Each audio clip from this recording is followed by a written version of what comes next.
Assalamualaikum warahmatullahi wabarakatuh. Sebelumnya terima kasih atas kesempatannya. Perkenalkan, di sini kami dari kelompok 10 akan mempresentasikan ide riset kami yang berjudul Pengaruh Penerapan Kode Etik Profesi, Tanggung Jawab Auditor, dan Kualitas Bukti Audit terhadap Kualitas Kinerja Auditor selama masa pandemi di KAP Kota Surabaya. Berikut ini adalah nama anggota dari kelompok 10. Dengan saya sendiri, Arneta Dwi Rama Firanti dengan NIM 2019-310379 dan rekan saya. Terima kasih atas kesempatannya. Perkenalkan, nama saya Jihan Nafisa dengan NIM 2019-310453. Terima kasih atas kesempatannya. Perkenalkan, nama saya Noval Fadil dengan NIM 2019-310454. Terima kasih. Assalamualaikum warahmatullahi wabarakatuh. Terima kasih atas kesempatannya. Saya Lili Petisha Budiono dengan NIM 2019-310748. Baik, terima kasih atas kesempatannya. Di sini saya akan menjelaskan tentang latar belakang. Pandemi COVID-19 adalah peristiwa menyebarnya penyakit yang disebabkan oleh Coronavirus Disease 2019 atau disingkat COVID-19 di seluruh dunia. COVID-19 diperkirakan menyebar di orang-orang terutama melalui percikan pernapasan atau droplet yang dihasilkan selama batuk. Selain itu, menyentuh permukaan yang terkontaminasi kemudian menyentuh wajah seseorang juga menyebarkan virus tersebut. Dampak pandemi COVID-19 telah membuat seluruh instansi untuk beralih pola kerja pegawainya. Semula bekerja di kantor atau work from office menjadi bekerja di rumah atau work from home. Perubahan tersebut berdampak kepada mekanisme kerja auditor untuk melaksanakan tugas-tugasnya secara online menggunakan teknologi informasi dan komunikasi.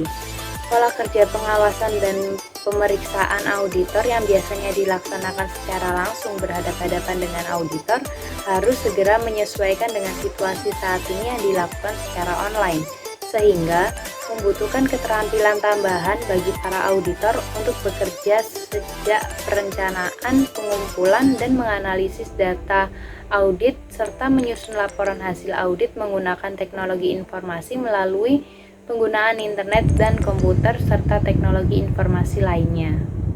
Audit atau pemeriksaan pada dasarnya merupakan suatu upaya pertanggungjawaban yang bertujuan untuk mendorong terselenggaranya pemerintahan yang baik dan bersih pada setiap instansi. Menurut Arens Alvin pada tahun 2007 yang banyak dirujuk pendapatnya menyatakan, pengertian auditing adalah proses pengumpulan dan evaluasi bukti mengenai suatu informasi untuk menetapkan dan melaporkan tingkat kesesuaiannya antara informasi tersebut dengan kriterianya dan harus dilakukan oleh seseorang yang mempunyai kompetensi. Profesi yang memberikan pelayanan jasa membutuhkan kepercayaan masyarakat sebagai nyawanya. Akuntan sebagai penyedia jasa profesional pun juga demikian. Profesi ini membutuhkan sikap dan perilaku yang profesional untuk mendapatkan kepercayaan masyarakat atas jasa yang ditawarkannya. Menurut Ludigo pada tahun 2005, pengetahuan dan keterampilan akuntansi saja belum cukup untuk menunjukkan bahwa seseorang merupakan akuntan profesional. Seorang akuntan juga wajib memiliki kualitas pribadi yang ditunjukkan oleh karakter diri yang kuat untuk memegang teguh etika profesinya. Konsep etika profesi akuntan yang berlaku di Indonesia tercantum di dalam Kode Etik Profesi Akuntan Publik. Kode etik tersebut disusun oleh Institusi Akuntan Publik Indonesia atau IAPI. Keberadaan kode etik ini dimaksudkan untuk memberikan pedoman bagi akuntan untuk berperilaku dan bertindak sesuai dengan etika profesi. Baik, selanjutnya ada fokus penelitian. Berdasarkan latar belakang yang telah diuraikan, fokus dalam penelitian ini adalah sebagai berikut. Yang pertama, mendeskripsikan adanya pengaruh penerapan kode etik profesi akuntan terhadap kualitas kinerja auditor selama masa pandemi di KAP Kota Surabaya. Yang kedua, mendeskripsikan faktor-faktor yang mempengaruhi penerapan kode etik profesi akuntan terhadap kualitas kinerja auditor selama masa pandemi di KAP Kota Surabaya. Selanjutnya, tujuan penelitian. Penelitian ini dilakukan untuk mengetahui pengaruh penerapan kode etik profesi akuntan, tanggung jawab auditor, serta keakuratan bukti audit terhadap kualitas kinerja auditor selama masa pandemi di Kantor Akuntan Publik Kota Surabaya. Selanjutnya, manfaat penelitian. Hasil dari penelitian ini diharapkan dapat bermanfaat untuk mengetahui apakah penerapan kode etik profesi akuntan, tanggung jawab auditor, dan kualitas bukti audit dapat mempengaruhi kualitas kinerja auditor selama masa pandemi. Selanjutnya, bab 2, tinjauan pustaka. Penelitian terdahulu. Yang pertama, Adli Yustar Afif, Sinta Widyastuti, dan Wisnu Julianto, tahun 2021. Judul penelitian, pengaruh kode etik profesi akuntan publik terhadap kualitas audit yang dihasilkan auditor pada KAP yang terdaftar di Jakarta Timur. Tujuan penelitian. Penelitian ini bertujuan untuk mengetahui pengaruh kode etik profesi akuntan publik terhadap kualitas audit yang dihasilkan oleh auditor pada kantor akuntan publik yang terdaftar di Jakarta Timur. Variabel penelitian. Integritas auditor sebagai X1, objektivitas auditor sebagai X2, kompetensi auditor sebagai X3, akuntabilitas auditor sebagai X4, independensi sebagai X5, dan kualitas audit sebagai Y. Metode analisis. Untuk teknik analisis data dengan menggunakan software SPSS 25, uji yang dilakukan yakni uji statistik deskriptif, uji kualitas data yang terdiri dari uji validitas dan reliabilitas data, uji asumsi klasik yang terdiri dari uji normalitas data, uji multikolinearitas data, dan uji heteroskedastisitas, serta yang terakhir uji hipotesis yang terdiri dari uji koefisien determinasi R2 dan uji parsial T. Hasil. Yang pertama, terdapat pengaruh signifikan positif antara variabel integritas terhadap kualitas audit yang dihasilkan. Yang kedua, terdapat pengaruh signifikan positif variabel objektivitas terhadap kualitas audit yang dihasilkan. Yang ketiga, tidak terdapat pengaruh signifikan antara kompetensi auditor terhadap kualitas audit yang dihasilkan. Yang keempat, tidak terdapat pengaruh antara variabel akuntabilitas auditor terhadap kualitas audit yang dihasilkan. Dan yang terakhir, terdapat pengaruh antara variabel independensi terhadap kualitas audit yang dihasilkan. Yang kedua, Yulianti, Risti Ulfi Hanifah, dan Ahmad Sahri Ramadan, tahun 2021. Judul penelitian, Model Perilaku Akuntan dalam Era Revolusi Industri 4.0 dan Situasi Physical Distancing, Studi Empiris pada Kantor Akuntan Publik Jawa Tengah. Tujuan penelitian, bertujuan untuk mengetahui era revolusi industri 4.0 berpengaruh terhadap perilaku akuntan dengan mengikuti perkembangan teknologi informasi akuntan cenderung memanfaatkan dan menggunakan paperless yang menjadi dasar dalam pengambilan keputusan ekonomi. Variabel penelitian, era revolusi industri 4.0 sebagai X1, physical distancing sebagai X2, dan model perilaku akuntan sebagai Y. Metode analisis, analisis regresi linear berganda. Data diolah dengan bantuan software SPSS for Windows. Hasil, yang pertama, era revolusi industri 4.0, akuntan bisa meningkatkan dan mengembangkan kemampuan yang diperlukan akuntan dalam era ini, antara lain analisis data, computer science dan data science, komunikasi, kemampuan berbisnis, berpikir kritis, kolaborasi, dan kreatif. Yang kedua, akuntan kreatif dalam mengantisipasi keadaan yang mungkin timbul dan memiliki alternatif prosedur audit yang lain, serta lebih mampu memodifikasi dalam melakukan prosedur audit. Terima kasih atas kesempatannya. Saya akan melanjutkan penjelasan dari rekan saya mengenai penelitian terdahulu. Yang nomor 3 ada dari Desi Caroline, Gita Novia Lestari, Intan Lestari, Lita Yani Satria, dan Listia Ike Purnomo di tahun 2020 dengan judul Pengaruh Etika Auditor, Good Governance, dan Audit Rotation terhadap Kualitas Audit, yang memiliki tujuan penelitian bertujuan untuk mengetahui etika auditor, peranan good governance, dan audit rotation terhadap kualitas audit, lalu memiliki variabel etika auditor sebagai X1, good governance sebagai X2, audit rotation sebagai X3, dan kualitas audit sebagai Y. Terus Penelitian ini menggunakan metode analitis pengumpulan data penelitian lapangan atau field search, yaitu metode membagikan kuesioner. Terus hasilnya yaitu 1. Etika auditor berpengaruh signifikan terhadap kualitas audit. Yang kedua, good governance berpengaruh signifikan terhadap kualitas audit. Yang ketiga, audit rotation tidak berpengaruh terhadap kualitas audit. Selanjutnya ada penelitian terdahulu yang terakhir dari Presti Rosiana Indra Mahardika Putra dan Yopi Aprianto Setiawan di tahun 2019 dengan judul Pengaruh Kompetensi Auditor Independen dan Tekanan Anggaran Waktu terhadap Pendeteksian Fraud, yang memiliki tujuan untuk menguji pengaruh kompetensi auditor independen dan tekanan anggaran waktu terhadap pendeteksian fraud. Populasi dari penelitian ini yaitu para auditor di wilayah Jakarta. Untuk variabelnya sendiri, yang pertama kompetensi auditor sebagai X1, tekanan anggaran waktu sebagai X2, dan yang terakhir pendeteksian fraud sebagai Y. Penelitian ini menggunakan metode analisis deskriptif, dan regresi linear berganda. Di penelitian ini memiliki hasil yang pertama, kompetensi auditor berpengaruh dalam pendeteksian fraud. Yang kedua, tekanan anggaran waktu tidak memiliki pengaruh terhadap pendeteksian fraud. Terima kasih atas kesempatannya. Di sini saya akan menjelaskan tentang landasan teori. Yang pertama ada teori keagenan, dan yang kedua ada teori atribusi. Teori keagenan sendiri dikembangkan oleh Jensen dan Macking pada tahun 1976 dalam Nandari 2015, menjelaskan perbedaan kepentingan antara manajer dengan pemilik. Agensi teori atau teori keagenan membahas mengenai perbedaan kepentingan yang muncul antara prinsipal dan agen.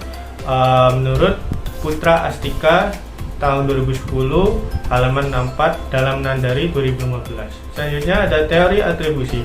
Menurut Marwa et al. 2019, di mana teori atribusi ini mengacu pada sebagaimana orang menjelaskan penyebab dari perilaku orang lain atau diri mereka sendiri itu datang dari internal diri sendiri, seperti sifat, sikap, atau karakter dan lain sebagainya, atau datang dari eksternal seperti adanya tekanan, pengaruh dari orang lain, atau faktor eksternal lainnya.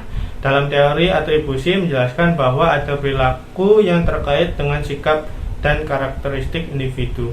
Selanjutnya akan dijelaskan oleh rekan saya. Selanjutnya yaitu saya akan menjelaskan mengenai kerangka pemikiran, yaitu yang dimana penelitian ini dilakukan untuk mengetahui apakah penerapan kode etik profesi akuntan, tanggung jawab, auditor, dan kualitas bukti audit berpengaruh terhadap kualitas kinerja auditor.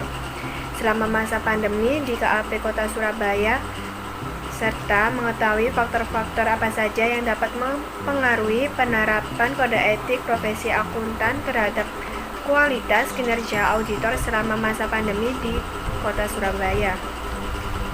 Dengan itu, kami melakukan penelitian ini dengan melakukan wawancara kepada auditor yang bekerja di kantor akuntan publik di Kota Surabaya, dengan sampel dari beberapa auditor yang telah bekerja di KAP Kota Surabaya dengan kategori sudah memiliki pengalaman kerja selama 3 tahun sampai 10 tahun. Dan hasil dari penelitian ini dapat memberikan informasi mengenai bagaimana penerapan kode etik profesi akuntan dan tanggung jawab auditor berpengaruh terhadap kualitas kinerja auditor selama masa pandemi di KAP Kota Surabaya, serta dapat mengetahui apakah kualitas bukti audit dapat mempengaruhi kualitas kinerja auditor selama masa pandemi di KAP Kota Surabaya. Selanjutnya yaitu ada hipotesis penelitian. Pada hipotesis 1, penerapan kode etik profesi berpengaruh secara signifikan terhadap kualitas kinerja auditor. Hipotesis 2 yaitu tanggung jawab auditor berpengaruh secara signifikan terhadap kualitas kinerja auditor. Dan hipotesis ketiga, keakuratan bukti audit berpengaruh secara signifikan terhadap kualitas kinerja auditor. Baik, selanjutnya yaitu ada jenis dan sumber data. Jenis data yang digunakan dalam penelitian ini yaitu menggunakan data primer. Pengambilan data untuk penelitian ini dilakukan dengan cara wawancara mendalam atau in-depth interview, menggunakan teknik wawancara yang tidak terstruktur. Wawancara ini dilakukan kepada auditor yang bekerja di KAP Kota Surabaya. Selanjutnya yaitu ada variabel independen. Yang pertama yaitu ada penerapan kode etik profesi. Kode etik suatu profesi merupakan ketentuan perilaku yang harus dipatuhi oleh setiap mereka yang sedang menjalankan tugas profesi.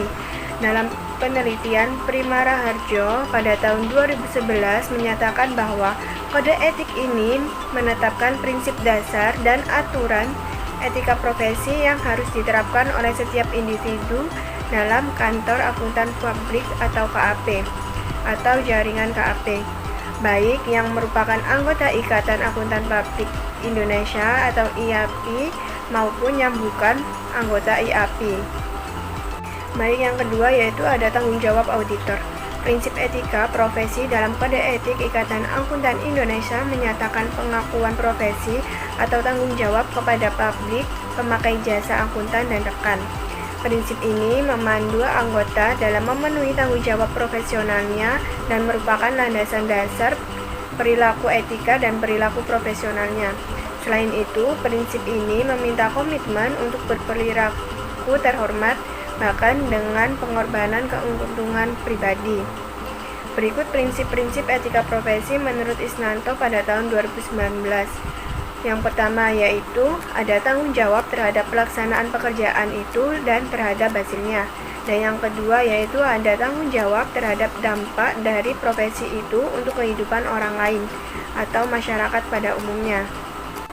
Baik, yang ketiga yaitu ada keakuratan bukti audit. Dalam buku Ahrens et al. Pada tahun 2013, bukti audit adalah informasi yang digunakan auditor untuk menentukan apakah informasi kuantitatif yang sedang diaudit disajikan sesuai dengan kriteria yang telah ditetapkan. Sedangkan menurut Sawyer, LG Tenhofer, M. Schneider pada tahun 2005, bukti audit atau audit evidence adalah informasi yang diperoleh auditor melalui pengamatan suatu kondisi, wawancara, dan diperiksa. Catatan bukti audit harus memberikan dasar nyata untuk opini, kesimpulan, dan rekonsiliasi audit. Bukti audit terdiri atas bukti fisik, pengakuan, dan analisis. Selanjutnya yaitu ada variabel dependen. Variabel dependen dalam penelitian ini adalah kualitas kinerja auditor. Kualitas kinerja auditor didefinisikan sebagai kinerja yang telah diselesaikan oleh seorang auditor dalam melaksanakan tugas yang diberikan kepadanya dan yang didasarkan pada standar yang telah ditetapkan. Ada beberapa indikator untuk mengukur variabel kualitas kinerja auditor. Yang pertama yaitu ada keakuratan temuan audit, 2. Nilai rekomendasi, 3. Kejelasan laporan, 4. Manfaat audit, dan yang kelima yaitu tindak lanjut hasil audit. Selanjutnya akan dijelaskan oleh rekan saya. Terima kasih atas kesempatannya. Saya akan menjelaskan tentang populasi, sampel, dan teknik pengambilan sampel. Di ide riset kami, populasinya sendiri yaitu populasi yang terdapat pada penelitian yaitu auditor yang bekerja di KAP Kota Surabaya. Sampelnya sendiri yaitu penelitian ini menggunakan sampel dengan beberapa auditor yang bekerja di KAP Kota Surabaya dengan ketentuan 3 tahun sampai 10 tahun pengalaman bekerja, dan teknik yang kami gunakan yaitu metode pengambilan sampel dalam penelitian ini diperoleh dengan metode purposive sampling. Terima kasih. Selanjutnya akan dijelaskan oleh rekan saya. Selanjutnya, data dan metode pengumpulan data. Pengumpulan data untuk penelitian ini dilakukan dengan cara wawancara mendalam atau in-depth interview. Wawancara mendalam memiliki posisi yang penting dan strategis dalam penelitian kualitatif. Hampir semua penelitian kualitatif di semua bidang dilakukan dengan wawancara. Wawancara sendiri adalah bertemunya 2 orang atau lebih untuk memperbincangkan suatu topik atau permasalahan, atau bertukar informasi. sehingga akan diperoleh makna tertentu dari proses wawancara tersebut. Proses wawancara dapat dilakukan dalam kondisi formal dan diketahui oleh kedua pihak, atau juga dalam kondisi sangat tidak formal, seperti perbincangan biasa sehari-hari, karena setting alamiah inilah yang dibutuhkan dalam penelitian kualitatif. Pada wawancara mendalam ini, digunakan teknik wawancara tidak terstruktur. Wawancara tidak terstruktur adalah wawancara yang dilakukan secara alamiah atau natural setting, dilakukan di mana saja, dan peneliti tidak menggunakan pedoman wawancara. Terima kasih atas kesempatannya. Di sini saya akan melanjutkan presentasi dari rekan saya. Selanjutnya ada teknik analisis data. Menurut Creswell JW pada tahun 2003, mendefinisikan penelitian kualitatif sebagai metode untuk mengeksplorasi dan memahami makna yang oleh sejumlah individu atau sekelompok orang dianggap berasal dari masalah sosial atau kemanusiaan. Proses penelitian kualitatif ini melibatkan upaya-upaya penting, seperti mengajukan pertanyaan-pertanyaan dan prosedur-prosedur pengumpulan data yang spesifik dari para partisipan, menganalisis secara induktif mulai dari tema-tema yang khusus ke tema-tema yang umum, dan menafsirkan makna data. Laporan akhir untuk penelitian kualitatif memiliki struktur atau kerangka yang fleksibel. Siapapun dapat terlibat dalam bentuk penelitian ini harus menerapkan cara pandang penelitian yang bergaya induktif, berfokus pada makna individual, dan menerjemahkan kompleksitas suatu persoalan. Sekian presentasi dari kelompok kami, mohon maaf jika ada salah kata, and thank you for your attention. Wassalamualaikum warahmatullahi wabarakatuh.